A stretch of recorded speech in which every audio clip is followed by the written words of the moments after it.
When my father died, the house forgot how to breathe. The old cedar ribs of the porch that had always inhaled the sea wind and exhaled warmth just held its breath. I was 52 that day, a woman with half my hair pinned back by a pearl comb I'd borrowed from my mother's vanity and never returned because I kept waiting for the right occasion. Grief is a strange occasion. It makes a room too bright and a voice too loud, and your own hands look like someone else's. I remember thinking that if I spoke even once, I would shatter and slice the people I loved. So I didn't speak. I poured coffee, I pressed a palm to my mother's trembling shoulder, I handed tissues to strangers who said they were friends of the family I had never met. And I watched my sister, my younger, prettier, infinite energy sister, glide through the wake like a host at a product launch. I am not a dramatic woman by nature. I manage crises for a living, small ones with invoices and large ones with flood insurance because I still run the little coastal property business. Dad began with 2 cottages and a stubborn mortgage in a town nobody noticed until the tourists discovered our beaches. I like ledgers that balance and locks that click and roofs that do what roofs are supposed to do. My life is practical to the bone. But the week my father died, practicality was a language no one else spoke. There were casseroles that fed no one flowers, that died faster than promises, and every hour a new person telling me what Dad would have wanted, as if want could be inherited like a watch.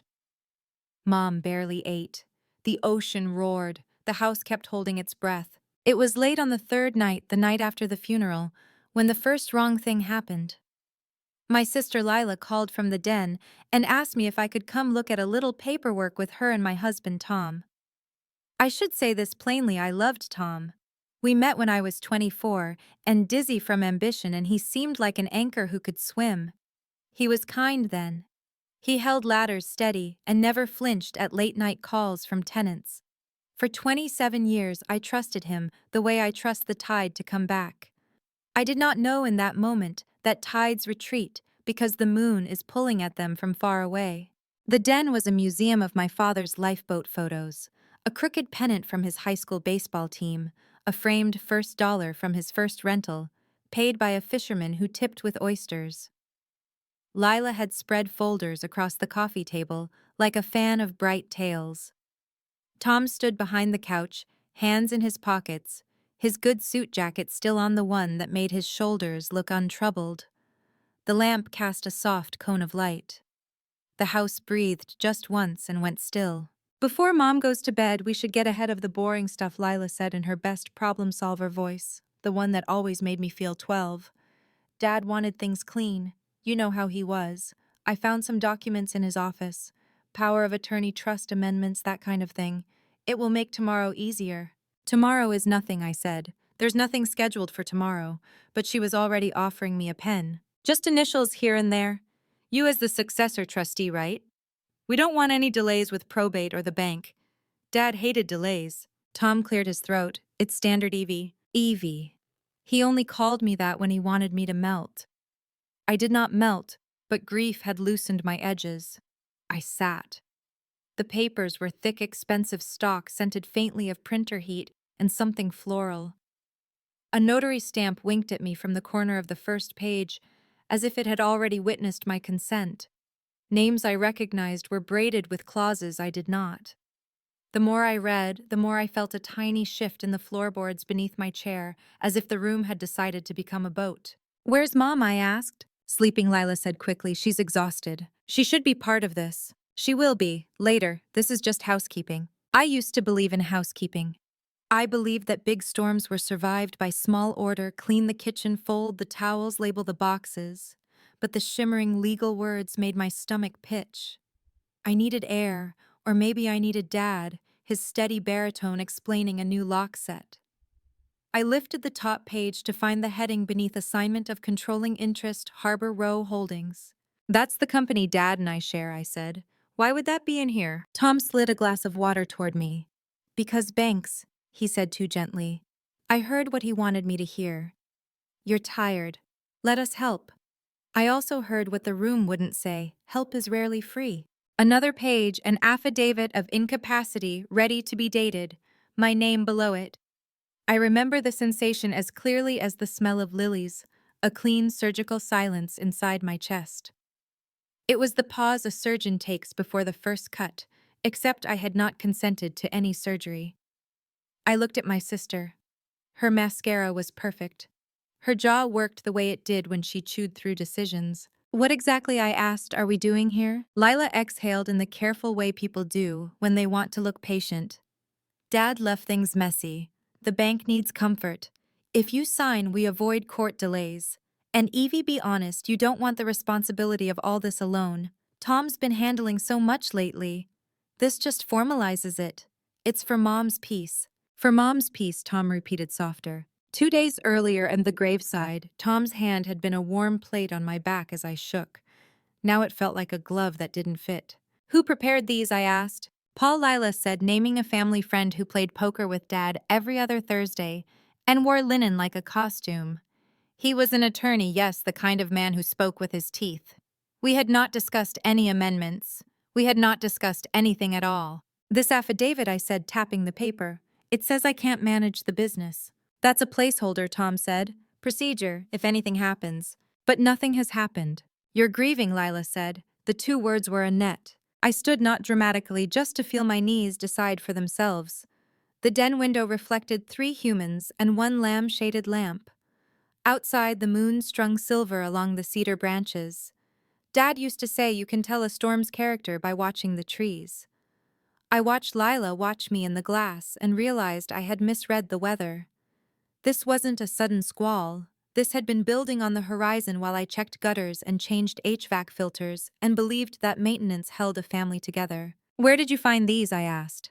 In Dad's desk, Lila said. Which drawer? She blinked. The top one. Dad's desk had a hidden panel I'd discovered when I was 10, a secret I kept because he loved secrets that were really safeguards.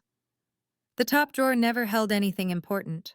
It was where he kept paper clips and losing lottery tickets and dried pens he insisted he'd fix.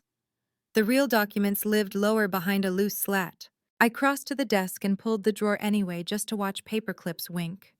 Then I slid my thumb under the lip of the second drawer, pressed where the wood bowed, and heard the soft click. The slat moved. The cavity was empty.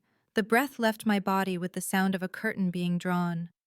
Not because the documents were gone, I'd expected that honestly, but because Lila's face did not even flicker with surprise. There is a special kind of heartbreak reserved for the moment you realize someone you love has rehearsed for your disbelief. I returned to the coffee table. I'm not signing anything tonight, I said. Tom's eyes shuddered. Lila's smile was too fast and too bright. Of course, she said. Sleep on it. We'll talk in the morning. It's all for the best, Evie. You'll see. I went upstairs with the pen still in my hand, like a splinter. In the bathroom, the mirror showed a woman I recognized and didn't. Same mouth, same line between the brows Dad jokingly called my captain's crease, but newer shadows under the eyes, the kind grief draws in charcoal. I ran the tap and watched the water run, and tried to imagine a version of the night in which I had simply signed to be for Mom's peace. It was a mercy that I couldn't. Our bedroom smelled faintly of salt and old cedar. Tom came up later and lay down beside me without touching. He slept in the flat way people do when they are pretending to be innocent arms, perfectly positioned, breath measured. I stared at the ceiling and counted everything I knew. The number of shingles on the east roof, the exact squeak of stair number 7, the way Dad always left his keys upside down on the hall table because he said they stayed put that way. At 3-something there was a soft click down the hall, bare feet on wood. My mother's door. Then silence. I put a robe over my nightgown and opened ours. The hall was empty. A light washed the stairwell, faint moving. The den lamp, I thought, but the sound came from the kitchen, a glass set down too carefully, a cupboard whisper. I walked the way I walk when a tenant calls at midnight about a burst pipe alert, steady praying for a small fix. In the kitchen, my mother stood with a tumbler of water and Dad's sweater wrapped around her shoulders like a coastline. In the lamplight, she looked like a girl who had stayed too long at the dance and forgotten how to ask for a ride home. Can't sleep, I asked. She shook her head. Then she lifted the hem of the sweater and pulled out a small envelope from the pocket. It was cream thick, sealed with a smear of something that might have been wax once and now looked tired. My name written in Dad's capital letters. No flourish, no dear. He always believed names were dear enough on their own. Found this under your father's side of the mattress, Mom said softly. Tonight. I don't know why I looked. I just felt him telling me not to forget something. My hand shook. I broke the seal. A single key slid into my palm and chimed against the envelope like a tiny bell. It was brass hand-stamped with the number of a safe deposit box at the Harbor Street Bank. The paper inside was brief 3 sentences in that same all-caps hand that fixed boats and lives. If you're reading this, I'm gone. Take Lila with you and open box 217. Do not sign anything until you do. It was not a request, it was a command. And then, like an afterthought that was actually the point, trust yourself. I showed Mom the note. She made a small sound I'd never heard from her before, half a sob and half a laugh like grief had tripped and found a ledge. The clock on the stove said 3:27. The house finally exhaled. At 800 a.m., I stood by the front door in jeans and a sweater. I didn't remember putting on keys in one pocket, Dad's letter in the other, and that little brass tooth in my fist. Lila came down late, phone already at her ear, voice smooth and cheerful. Yes, Paul, we'll have signatures this morning. No, she's fine. She's just overwhelmed. She saw me and smiled a smile that had sold 1,000 half-truths since we were kids, and she convinced me to take her chore week. Where are you going? She asked. The bank, I said. I need to check something. I'll come. Alone, I said, Dad asked. She blinked, caught herself, changed tactics. Fine. But hurry, Evie. The notary is available until 10. If we miss him, we risk delays. For Mom's sake. Tom appeared behind her tie, already knotted in a sympathetic gray. Let me drive you, he said. You shouldn't be. I'll walk, I said. The bank was only 6 blocks down the hill where the town slants into the salt smell. I needed the air, the time, the sound of my own shoes on old sidewalk to remember whose life was whose. I opened the door and the sea wind came in like a truth. Lila reached to touch my forearm, and it was such a gentle, sisterly thing that for a second I almost forgave everything I suspected. Then her fingers tightened just a fraction, just enough to say, stay. That was when I knew she had already met with Paul. That was when I understood why the drawer had been empty. The sky was the color of dishwater, and the gulls were mean. I walked.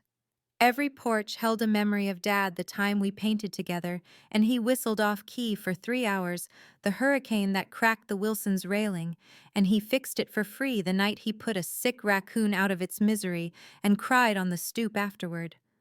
On Harbor Street, a florist was hosing yesterday's petals into the gutter. The bank doors were heavy glass. The floor smelled like lemon oil and borrowed time. Safe deposit, I said to the teller. Box 217. My father. The words fought me. He's passed. He left this. She checked my ID, checked the registry, glanced at the letters, scrawled instructions, softened. I'm sorry for your loss, she said. The manager escorted me down the narrow hall, where people keep what they can't bear to lose, and then forget what they kept.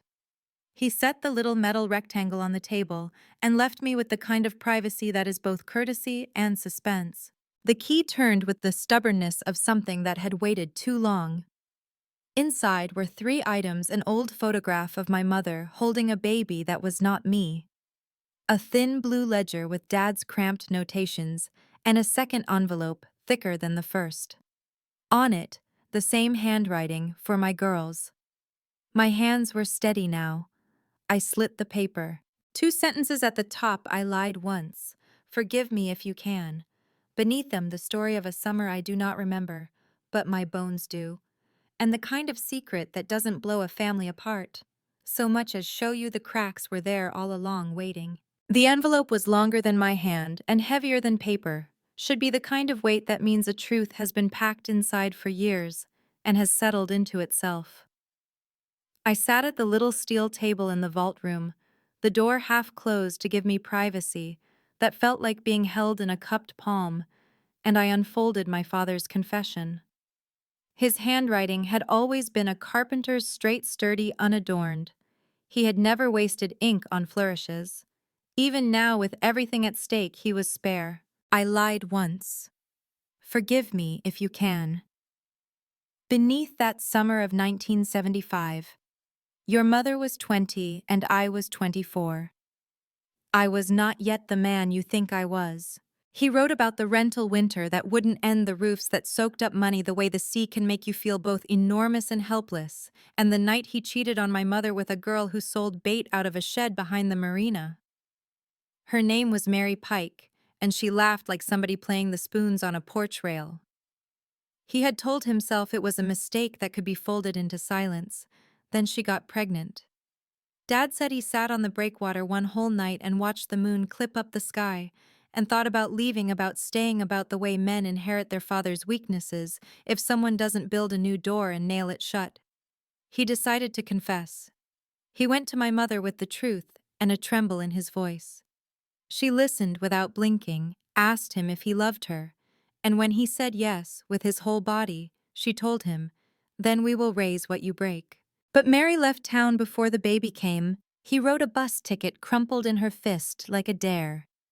She sent a letter months later, a photo tucked in it, saying the child had been born healthy, a girl with dark hair, and a scream that shook plaster, and she wasn't ready to be a mother.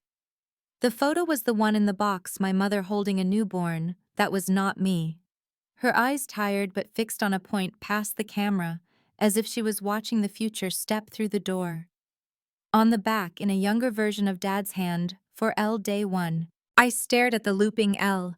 The floor felt unsteady again, but not because I didn't understand. I understood too quickly. The ledger beneath my palm wasn't rent payments. The entries were small and steady, dated on the first of each month, cash withdrawals noted with a single letter M, and later a different notation beside the same sum, S. There were addresses I recognized as Not Town, a P.O. box in a neighboring county, a boarding school in the capital. Then years later, a tuition payment at a college 2 hours away. Then a retainer check to a therapist whose name I had once seen on a schedule on my mother's refrigerator and never questioned. I lied again when Elle asked Dad, confessed in one tight paragraph. She didn't come from Mary. She came to us through another door. But love is a true name even if the label is wrong. I had to read that twice, and still I sat there holding my breath until my head rang.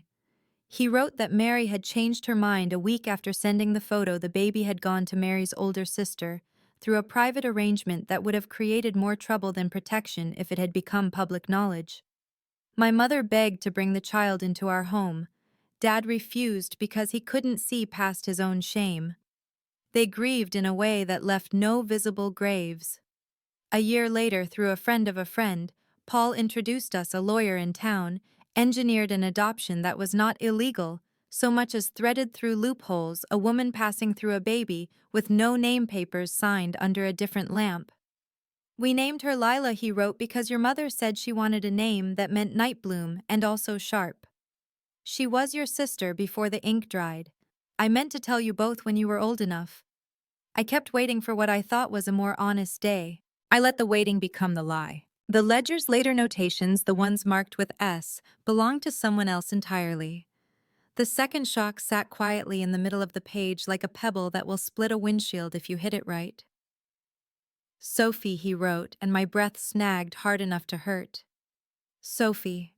There was a Sophie, a name that had floated through our house like a distant song I could never place. Mom's occasional Sophie's boy did so well, or Sophie sent cookies. Sophie was my mother's cousin who used to visit summers when I was small and stopped coming when I was 12. Sophie had a son with a summer smile and a disease that made their bills act like locusts. We paid what she wouldn't let me call gifts, Dad wrote. Your mother called it tithing to family. A page later, he returned to Lila. When she was 15, she found the photo in your mother's closet. She asked me if she was the baby. I said yes because I wanted to give her a line to hold. I said yes because I didn't want her to be nobody's. It was a half-truth that curdled. She went looking for a whole story somewhere else. I closed my eyes and saw my sister's face at 15, the way she used to stand at the bus stop with her chin lifted like a dare. The summer she pierced her own ears with ice and a needle in our shared bathroom and didn't flinch. If she had spent the years since feeling unmoored by a story with missing corners, how easy would it be to believe a man who said he could write her a legal ending? The last pages were instructions, and they were not ashamed of being instructions. There were copies of a trust amendment dated 2 months earlier, witnessed by people I recognized from the hardware store and our church, not by Paul. Dad had moved controlling interest of Harbor Row Holdings, our cottages, the storage units out on Route 3, the 2 storefronts by the pier, into my name as managing trustee, with my mother as the protector. Lila was to receive distributions every quarter equal to mine, with an additional clause that would double her share if she chose to invest back into the business for 5 consecutive years. There was a provision to forgive a loan she had taken 3 years ago and never repaid with interest. There were sentences in Dad's spare hand that translated the legalese into plain love. Lila is my daughter, by choice. Money shouldn't be a test, but stability is not an accident. I want the work to continue, and the love to outlast the work. Do not sign anything that puts Tom or Paul between you and the title. If Lila needs a fight to believe she belongs, give her a fight that ends in a contract you both can live inside. I sat with the letter a long time. At one point, the manager passed the open doorway and noticed my face, and kept walking the way men keep moving when they see a wave about to break and know they cannot do anything to stop it. The photo lay on the table, my mother's young face a lesson in ferocious tenderness. I could hear Dad as if he were in the room. Trust yourself. He did not say trust Lila. He did not say trust Tom. He said simply to trust the quiet way my own instincts had kept me alive this far. When I left the vault, the bank seemed too bright, fluorescent truth flickering overhead. I asked the manager to make certified copies of the amendment and to notarize my acknowledgement that I had these in hand. He did so with an efficiency that made me love strangers. I asked to put the originals back in the box. He nodded, and I slid the letter and the amendment into the metal mouth like feeding a stowaway. I kept the ledger and the photo. I wasn't yet sure why, only that I wanted their hum in my pocket.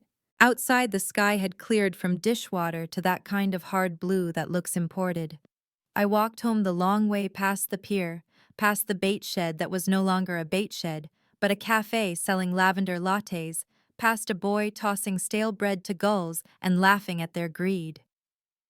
My phone buzzed 3 missed calls from Tom, 1 text from Lila. Where are you? And an email from Paul with the subject line, Today's Necessities. I didn't open any of them. I walked like a person carrying a very small, very hot coal I needed to place in exactly the right hearth before it burned me. When I reached the house, I heard voices before I saw faces. The notary had arrived and stationed himself at the dining table like a lifeguard. Paul was there in a linen jacket, even though it was too cool, his smile full of white teeth and authority. Lila stood beside him like co-host, hand on his arm, in a casual, possessive gesture that told me more than any text could have. Tom hung back by the stairs, phone in his hand, as if he had been trying to spin the situation into something I could swallow. Evie, he said, stepping toward me with an expression he probably practiced in a mirror. Thank God, we were worried. Paul smiled in a way that felt like a compliment being sharpened. So sorry for the timing, we'll be quick. Your father wanted— You're not his voice, I said. My own surprised me, steady and low, the sound a keel makes when it finds water that matches it. I moved past him to the sideboard, pulled out the blue-bound family binder I had built over the last 20 years. The insurance policies, the titles, the scanned receipts. Because I had always believed the map of a life should be easy to find. I set it on the table and opened it to the tab that said Harbor Row. We'll be quick, I continued, because this is simple. Paul's smile cooled. Evelyn, he said, the name formal like a warning, we appreciate your diligence, but there are certain amendments, I asked, and let the word sit where it needed to sit. There are amendments. Lila's eyes flicked to Tom, then back to me. There was a moment, a half blink, when I saw the little girl who used to crawl into my bed during storms and ask if thunder could break a window. Then her shoulders went up the way they do when she decides to be the one who does the breaking. Evie, she said, lowering her voice as if we were whispering under blankets and not in front of a stranger with a notary stamp. This is for Mom's peace. Don't use Mom as a shield, I said. It doesn't fit. I took the envelope with the certified copies from my bag and slid one across the table to the notary, one to Tom, one to Paul, and kept one for Lila. The air changed the way air changes when heat meets cool. Paul took his copy like it was a sheet of glass he'd been handed. His eyes moved down the page and his jaw did a small involuntary shift. Tom's face went blank in a way that is not the same as calm. Lila held hers without looking, the paper limp in her fingers, and looked only at me. "What is this?" Paul said, but it was not a question. He knew what it was.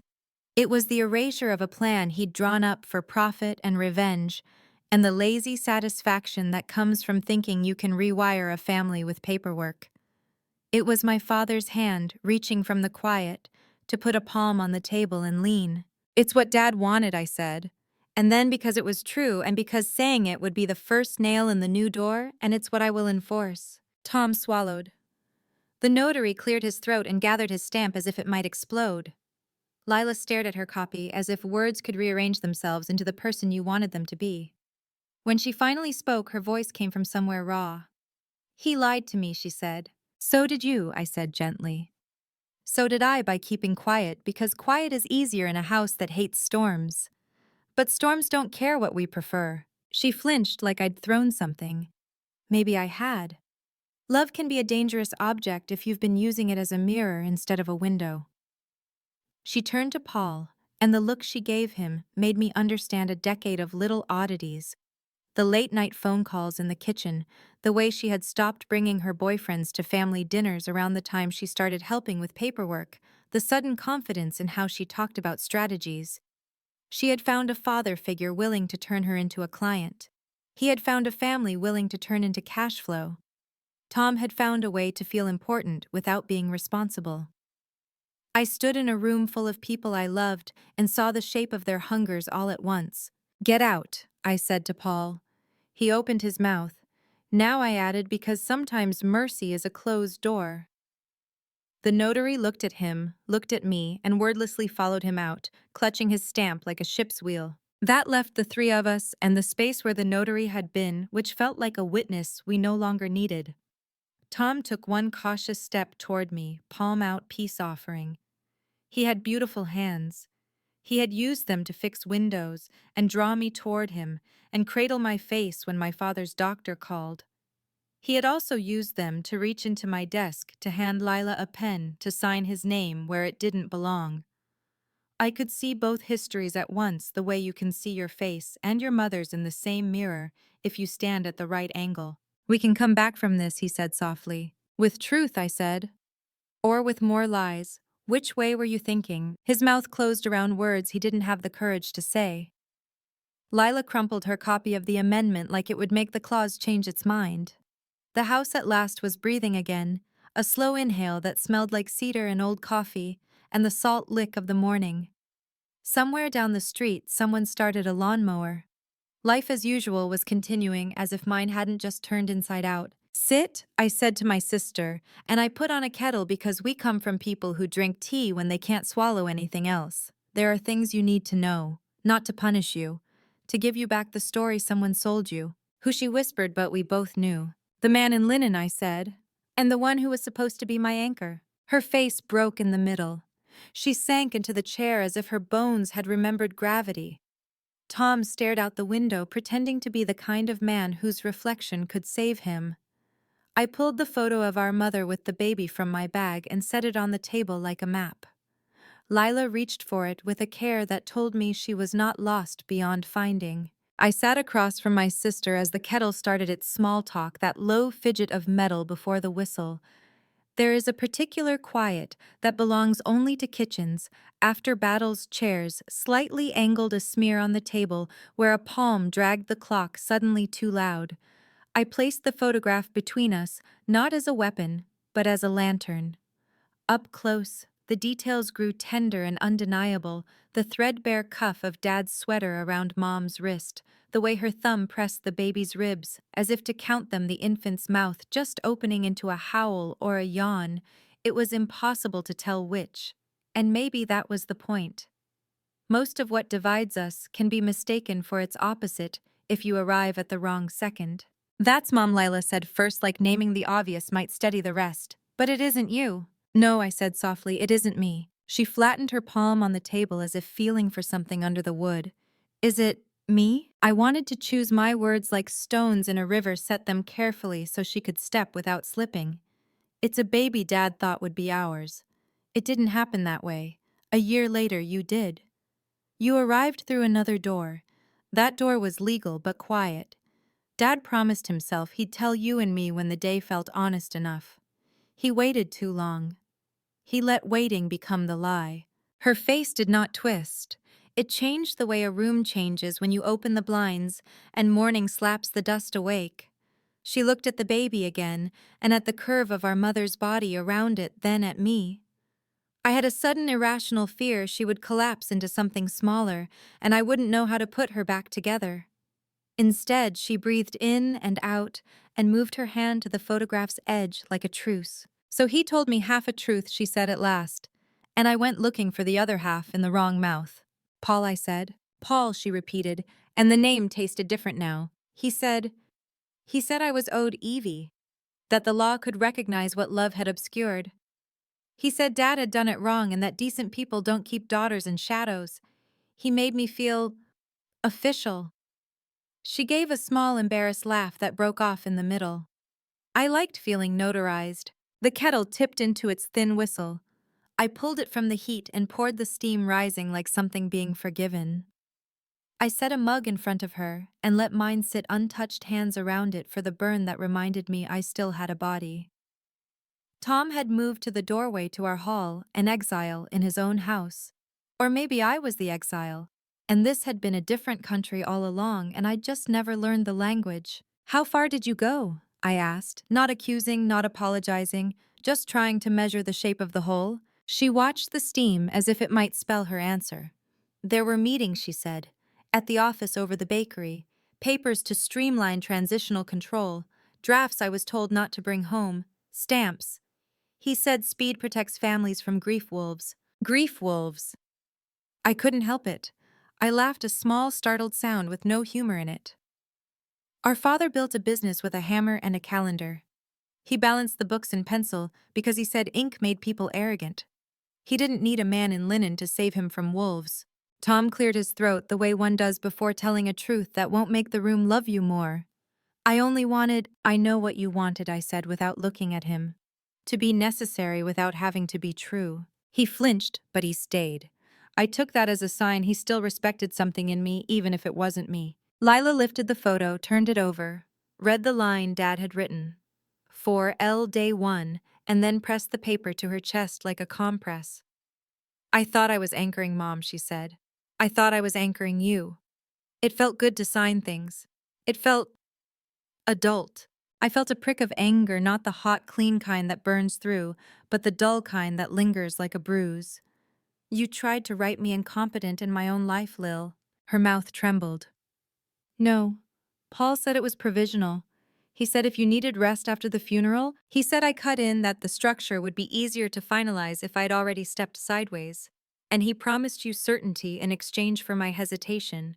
And you believed him because he was telling you a story where you were the center and the hero and the wronged party all at once. She put the photo down very carefully, the way we used to set chess pieces between turns, so we couldn't be accused of cheating. I believed him because I didn't have a father's story that fit, she whispered. I've been trying on explanations the way other women try on dresses. Some made me pretty, some made me mean, none made me honest. My chest ached in that old, familiar ribboned way where grief and love braid so tight you can't tell which is pulling you under. Then take this one, I said. It isn't pretty, it isn't mean, it is honest. You are Dad's daughter because he chose you, and Mom's because she did too.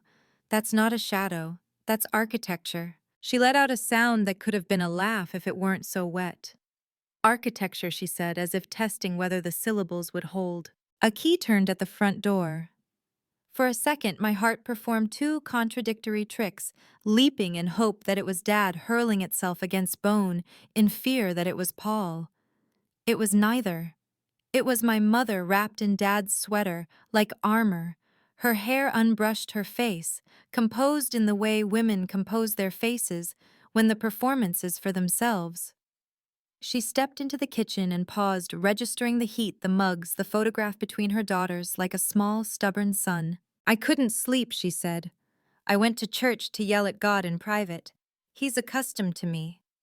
She looked at the photo, at Lila's fingers on its corner. "Ah, you found your beginnings." Lila stood as if courtroom rules applied to kitchens. "Mom," she said, and then she couldn't say anything else because language has its own weather and sometimes words drown in it. Mom crossed the room, cupped my sister's cheek with a palm. I'd watched mend hems and slice apples and slap a man once for grabbing a waitress's wrist. "You are ours," she said, voice low, as if conspirators might be listening between the cabinets. "From the first day I decided you were. And the photo," Lila asked a child's question wearing a woman's shoes. "The photo is the story of my stubborn heart," Mom said. "Of the baby I almost had and didn't, and the baby I held anyway when I could, and the baby I found you were. I should have told you sooner. We intended to tell you at 16, then at 18.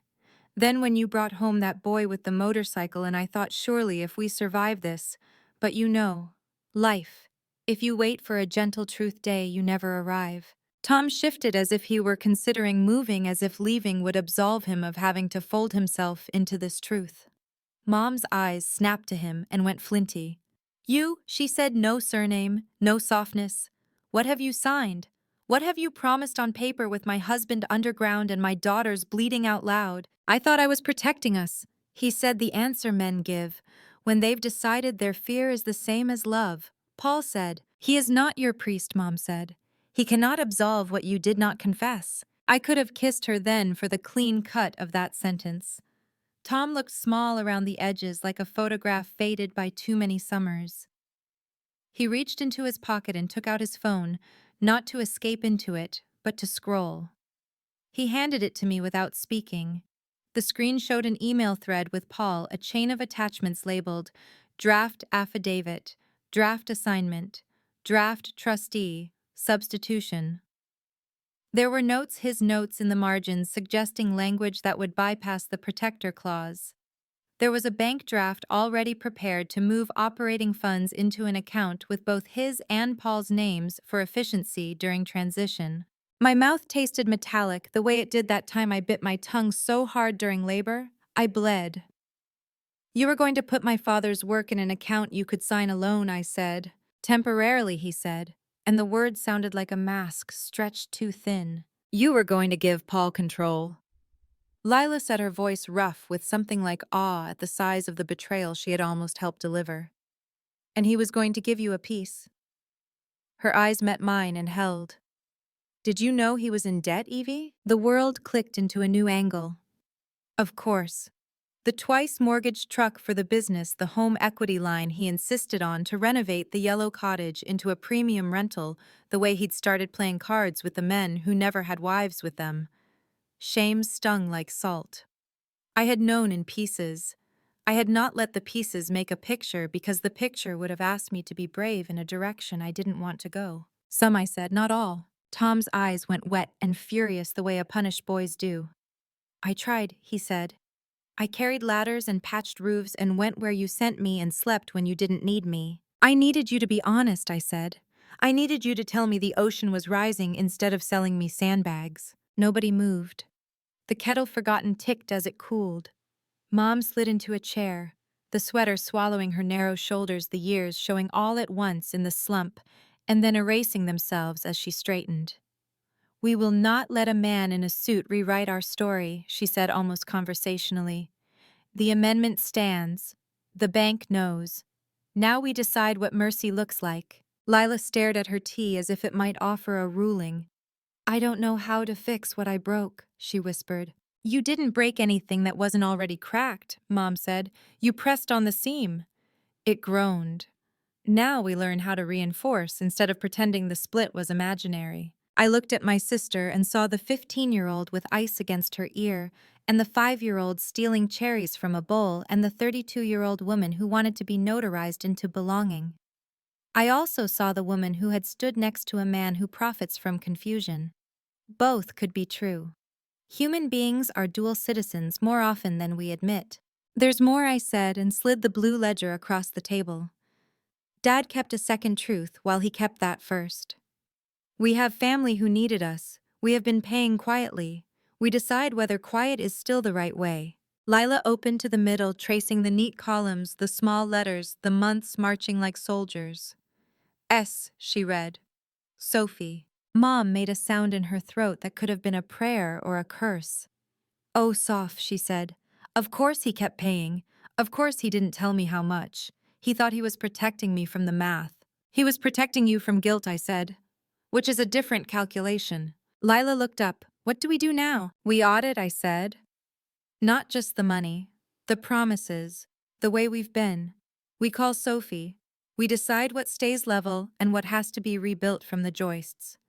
We tell Paul to expect a bar complaint if he so much as breathes near our paperwork. We ask Tom to hand me every password and key, and then step away while we decide if there's a version of our life where he can come back without rot. Tom opened his mouth closed. It nodded once. He understood. A good man can fail. A failing man can choose to be good. This too would have to be audited over time. Lila reached for my hand. I let her take it. Her palm was hot, her grip too hard. It was the grip you use when you are crossing a street not yet safe. Evie, she said, voice wrecked and bright. I am sorry. I know, I said, be sorry and be useful. For a long moment, we held like that, 3 women at a table. Dad built a man in the doorway, learning how to listen a photograph that had waited decades to be seen. Outside, the sky kept its imported blue. The ocean worked its old relentless arithmetic. Love. I was beginning to remember is not an invoice. It's a ledger of choices made daily, an amendment filed in the margins of ordinary time. Mom leaned back in her chair, her eyes flicking toward the window where the light of late morning pressed like a hand against the glass. For the first time in days, the air in the house didn't feel stale. It was circulating again, moving between us, carrying truth instead of silence. But truth has a weight. You don't realize it until you've been holding your breath for years and suddenly let go. The house itself seemed to groan a little, as if releasing something it had been keeping for too long. Lila wiped her cheeks with the edge of her sleeve. You knew about Sophie, she asked Mom. Mom nodded slowly. She was my cousin, but more like a sister. She helped me when I was pregnant with you, Evie. She lost her job the same month your father bought the second cottage. He promised he'd take care of her as long as she'd let him. I didn't realize until later that his promise never stopped. So that ledger... Lila's eyes moved to me. All those years you thought it was business payments. I did, I admitted. Dad always kept his ledgers close. I just thought they were maintenance logs, tenant deposits, small contracts. I never thought I'd find our family written between the lines. Mom folded her hands on the table. That was his way of confessing without saying the words.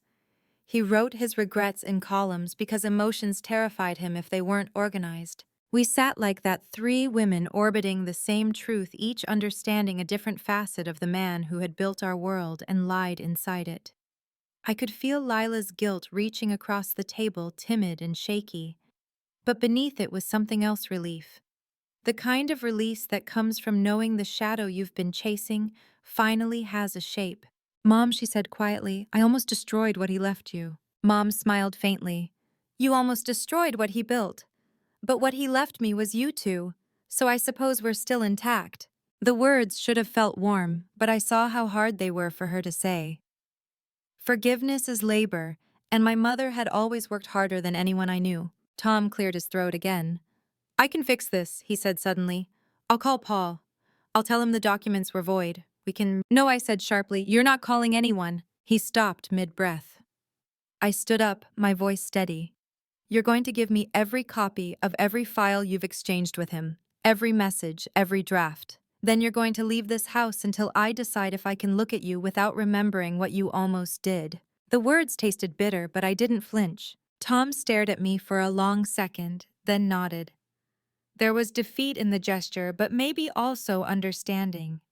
He took his phone, forwarded something to my inbox, and set it down on the counter like a surrendered weapon. As he left, I watched him pause on the porch. He looked back once, eyes wet, lips parted as if to say something, but he didn't.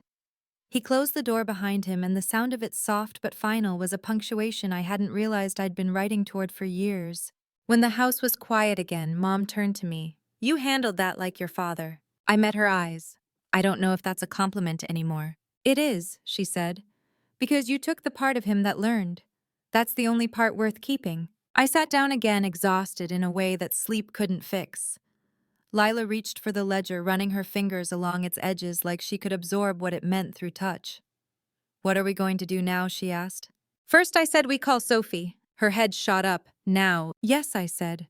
"If Dad spent 30 years sending her help in secret, she deserves to know the secret's over." Mom hesitated. "She may not want to hear from us." "Then she'll hang up," I said.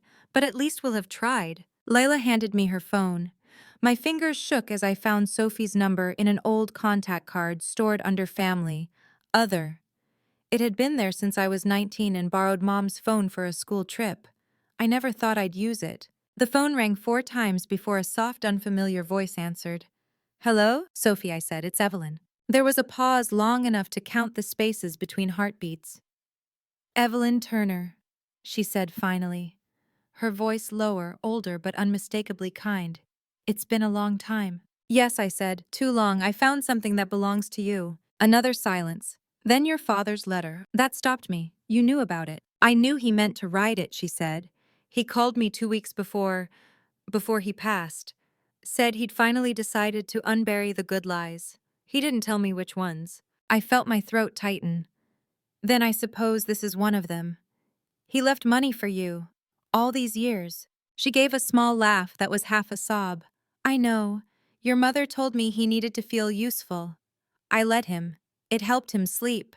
Mom reached over and squeezed my arm when she heard Sophie's voice through the speaker. "Sophie," she said, leaning close. "We should have called you sooner." "Ruth," Sophie said softly. "You always did what you could. We all did. Sometimes families survive because of small cowardices. I'm not angry." Something inside me loosened at that, like a knot untying without warning. "We'd like to see you," I said. "There are things to show you, and Lila should meet you properly." Sophie hesitated, then said, "Tomorrow. The farm's still here. Nothing's changed but the wallpaper." When I hung up, the room felt lighter. Lila looked both terrified and relieved. "She wants to meet me." "Of course she does," Mom said. "She's family." We spent the rest of the day clearing the dining table, sorting through the files Tom had forwarded. The more we looked, the clearer Paul's greed became. Drafts of trust transfers with inflated valuations, notes about resolving title ambiguity through quiet settlement. And one email that chilled me, Paul promising a clean transfer of ownership to secondary partner if my affidavit had been signed. My name, my company, my father's work planned to be rewritten in a paragraph. I printed every file, slid them into a folder, and labeled it Evidence in thick black ink. By nightfall, I sat on the porch steps, the sea wind in my hair, and thought of Dad's letter. He had left behind a truth so carefully wrapped that it took his death for us to open it. And even then it had exploded instead of unfolding. But maybe that was how healing began, not as a ceremony, but as a detonation that forces you to rebuild on real ground. Lila joined me quietly, a blanket over her shoulders. "Do you think he knew it would hurt like this?" "I think he knew it had to," I said. "He built houses, Lil. He knew sometimes you have to knock down a wall before the roof stops leaking." We sat there in silence for a while, watching the tide pull itself toward the dark. Somewhere behind us, Mom hummed an old tune from her youth, one Dad used to whistle out of tune when he was sanding wood. It floated through the night like forgiveness. Lila spoke again, her voice trembling. "Evie, I don't know how to be someone else after this." "Then don't be," I said. "Just be honest, that's enough." She leaned her head on my shoulder, and for the first time in months, maybe years, I didn't feel like I was bracing for something. The house behind us sighed, the sea answered, and I realized that maybe, just maybe, the storm had passed. Tomorrow we would drive to Sophie's farm, open the rest of the past, and see what kind of future could grow out of it. But tonight there was peace, fragile, imperfect, but real.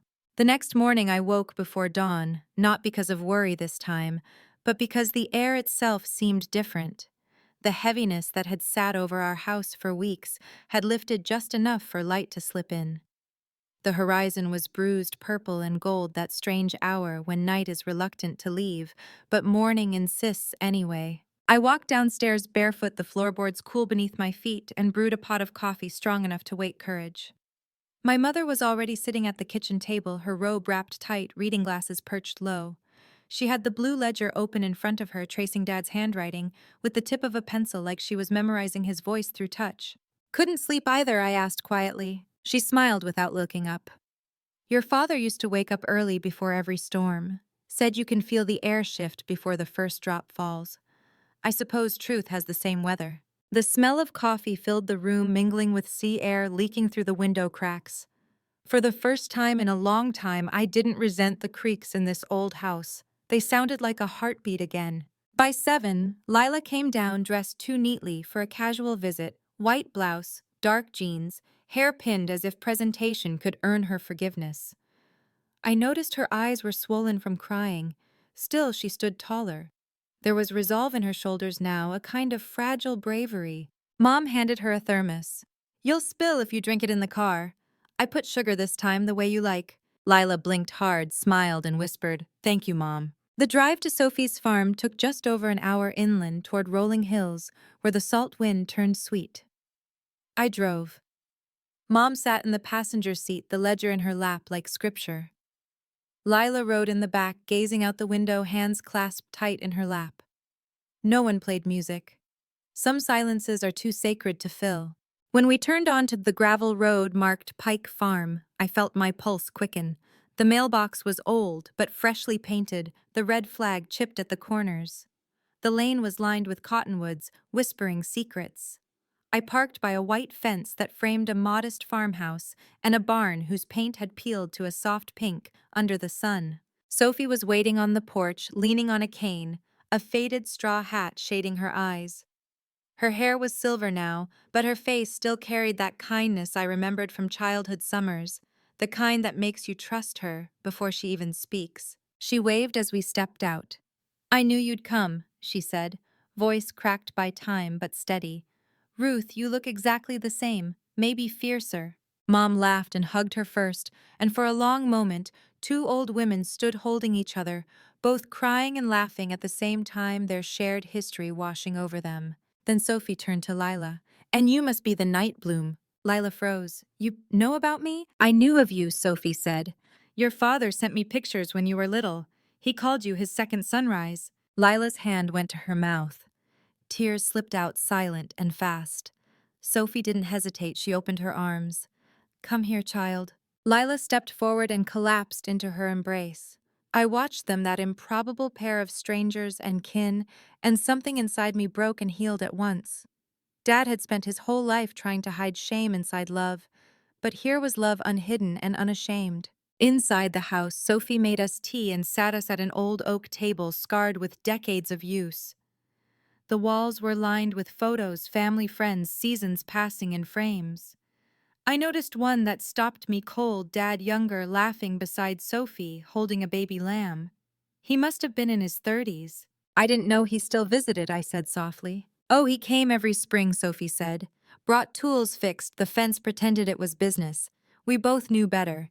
He needed to look at something that hadn't left him." Mom reached for Sophie's hand. "He loved you, you know." Sophie nodded. "I know. But I never wanted his love to cost him yours." The words landed in the air and stayed there humming. Then I took the ledger out of my bag and placed it on the table. "Dad wanted you to have this. It's the record of every payment, every visit, every promise he kept." Sophie ran her hand over the cover, trembling.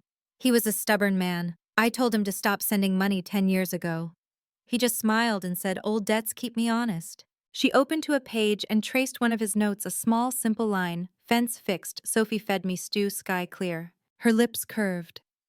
That was the last day he came before his heart attack. He looked tired but peaceful. Said he'd finally written the letter that would set everyone right. Mom closed her eyes. He did. The rest of the morning passed in gentle waves of stories. Sophie told us about her son, how he'd grown married, had 2 daughters of his own now. She brought out photo albums and we flipped through them like archaeologists of love. Each picture was another confession Dad hadn't spoken aloud. At noon, Sophie led us to the barn, where sunlight spilled through slats like golden ribbons. In the corner was an old wooden chest. She opened it and pulled out a small box wrapped in oilcloth. "He left this with me years ago," she said. "Told me to give it to you, Evelyn, when the time felt right. I'd say today counts." I took the box. It was lighter than I expected. Inside was a stack of letters sealed but labeled, one for me, one for Lila, and one for Mom. On top, a note in his handwriting for when you find me again. Mom gasped. "He planned everything." "He tried," I said softly.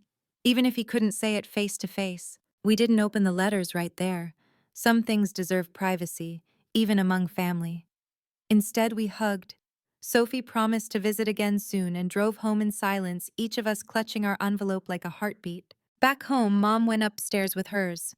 Lila and I sat on the porch steps where we'd sat the night before. The sea was calm, the air thick with salt and second chances. Leela turned hers over and over in her hands. "You first," she said. I broke the seal carefully. Inside was a single page written in Dad's clean block letters. "Evie, you were always my compass. I built things, but you made them last. When I couldn't say the truth, I trusted time to do it for me. I hope you forgive my silence. I know now that silence is the cruelest inheritance. Keep the business. Keep your mother close. Keep Lila safe. But most of all, keep yourself. I raised you to fix roofs, but I forgot to teach you that not everything broken needs repair. Some things need release. Love always, Dad." My eyes blurred. I pressed the paper to my chest. It smelled faintly of cedar and ink like him. Lila didn't open hers right away. She looked at the horizon, then finally unfolded it. Her lips trembled as she read. He wrote, "You don't need a signature to belong." She started crying and I pulled her into my arms. We stayed like that until the sky dimmed and the world turned silver. That night after Mom went to bed, I walked down to the shore alone. The moon was high, the waves soft and slow. I dug my toes into the cool sand and let the wind pull at my hair. I thought about how families break not with one lie, but with the years of pretending the lie was mercy. And how sometimes mercy only begins when the truth finally hurts enough to heal. When I went back inside, I tucked Dad's letter into the ledger where it belonged beside his last entries. Then I locked the safe with my own hand, knowing this time it was secure not because of paper, but because I finally understood the man who wrote it. We never saw Paul again. The bank's legal team handled his investigation quietly, and by winter his license had been suspended. Tom moved out, sent letters for months I didn't answer. Maybe someday I will. Maybe forgiveness can wait its turn. As for Lila, she moved into one of the cottages by the sea. We rebuilt Harbor Row together, every contract double-checked, every decision made side by side. She's still impulsive, still too quick to trust charm, but she's learning. We both are. Sometimes on quiet evenings we sit outside with Mom and listen to the ocean. We talk about Dad, about the man who built homes from mistakes and how he finally gave us one that could stand. And when I tell our story online, not as a confession, but as a lesson, I start the same way every time. My father left me a business, a lie, and a key. It took losing him to understand which one was worth keeping. If you've ever had a family secret that nearly ruined you, or if love ever felt like both a wound and a rescue, I hope my story reminded you that the truth, no matter how late, still has a pulse. If this story touched you, please like, share, and subscribe. Tell me in the comments below, what truth did you inherit and how did you finally open it?